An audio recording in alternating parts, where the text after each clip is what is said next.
దేశం కోసం, ధర్మం కోసం.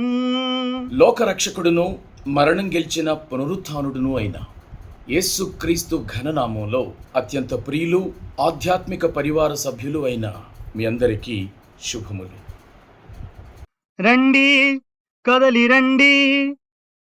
సమకాలీన దారుణ సంఘటనలు, ప్రియతమ్ము ప్రవీణ్ పగడాల గారి కొలిక్కి రాని మరణ ఉదంత దర్యాప్తులు, ఇంకా సందేహాలు వెల్లువెత్తుతున్న నేపథ్యాలు, అనుమానాలు నిజమే అన్నట్టున్న సందర్భాలు, కుల, మత, ప్రాంత, లింగ ఈ తారతమ్యాలన్నీ దాటి పోటెత్తుతున్న నిరసన నీరాజనాల ధాటి. తొలి రోజు నుండి అందరం మాట్లాడుతూనే ఉన్నాం. సామాజిక మాధ్యమ ముఖాన నివాళులిస్తూనే ఉన్నాం. కొందరి నోళ్ళు మాట్లాడి మూగబోయాయి. మరికొందరి నోళ్లకు ఒత్తిడితో ప్లాస్టర్ పడిపోయాయి. ఇంకొందరి నోళ్ళు మొదటి నుండి మౌనవ్రతంలోనే ఉండిపోయాయి. ఇక ఇప్పుడు గట్టిగా ధాటిగా వినవస్తున్న స్వరవాదనలు ఎవరివి? ఏదో ఒక రాజకీయ పార్టీ నాయకుల స్వరాలే కదా. ఒక రాజకీయ పార్టీ అవసరత ఏంటో, ఒక రాజకీయ నాయకుని గొంతు అవసరత ఏంటో ఈవేళ మనకు తెలిసొస్తుంది.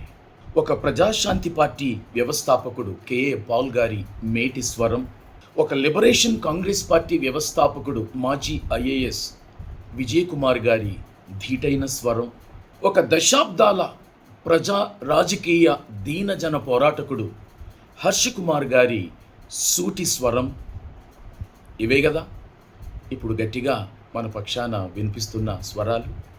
వీరిలో వారికి లాభం చేసే రాజకీయ కోణం ఉందో లేదో నేను విశ్లేషించడం లేదు. వీరిని క్రైస్తవుల పక్షాన మాట్లాడుతున్న వారిగా సైతం నేను చూడడం లేదు. మరి వీళ్ళెవరు?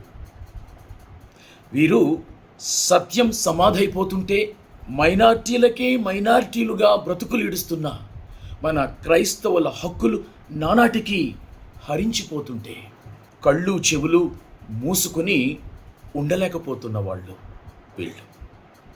వీరు నిద్రాహారాలకు దూరమై న్యాయ పోరాటం చేస్తున్న వాళ్ళు, జేబు డబ్బులు ఖర్చు చేసి చేయగలిగిందంతా చేస్తున్న వాళ్ళు, ప్రాణాలకు తెగించి ముందు వరుసలో పోరాడుతున్న వాళ్ళు.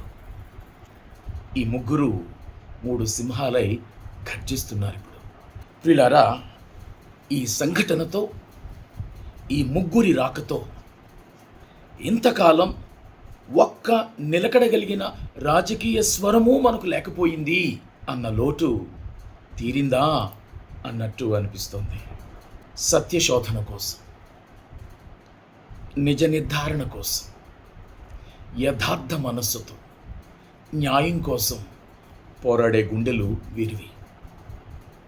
అంతిమ ఫలితం ఎలా ఉన్నా ఇలాంటి జటిల పరిస్థితుల్లో ఈ ముగ్గురు దేవుడు మనకిచ్చిన ఓ తరహా మోషేలే. కాబట్టి ప్రియులారా, వీరి కోసం భారంగా ప్రార్థిద్దాం. దేవుని ఏర్పాటైతే వీరిని మన రాజకీయ స్వరంగా ఎంచుకుందాం. వీరి స్ఫూర్తితో వీరిని పోలిన ఓ డజన్ కేఏ పాల్ గారులు, ఓ డజన్ హర్ష్ కుమార్ గారులు, ఓ డజన్ విజయ్ కుమార్ గారులు పైకి లేస్తే ఎంత బాగుంటుంది.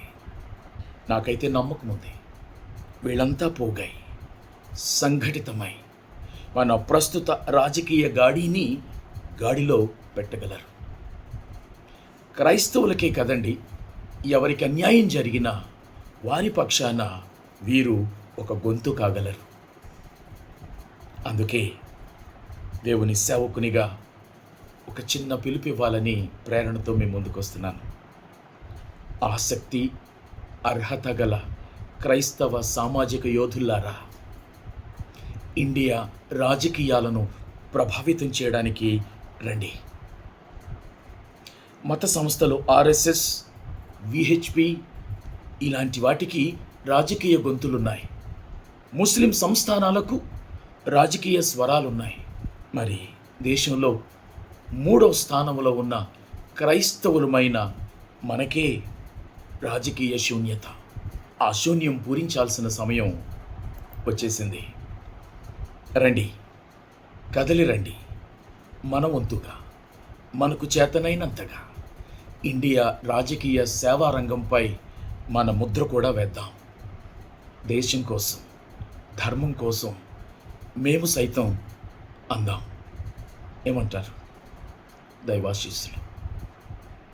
రండి కదలి రండి మన వంతుగా మనకు చేతనైనంతగా భారతీయ రాజకీయ సేవా రంగంపై మన ముద్ర కూడా వేద్దాం. దేశం కోసం ధర్మం కోసం మేము శాతం అందం.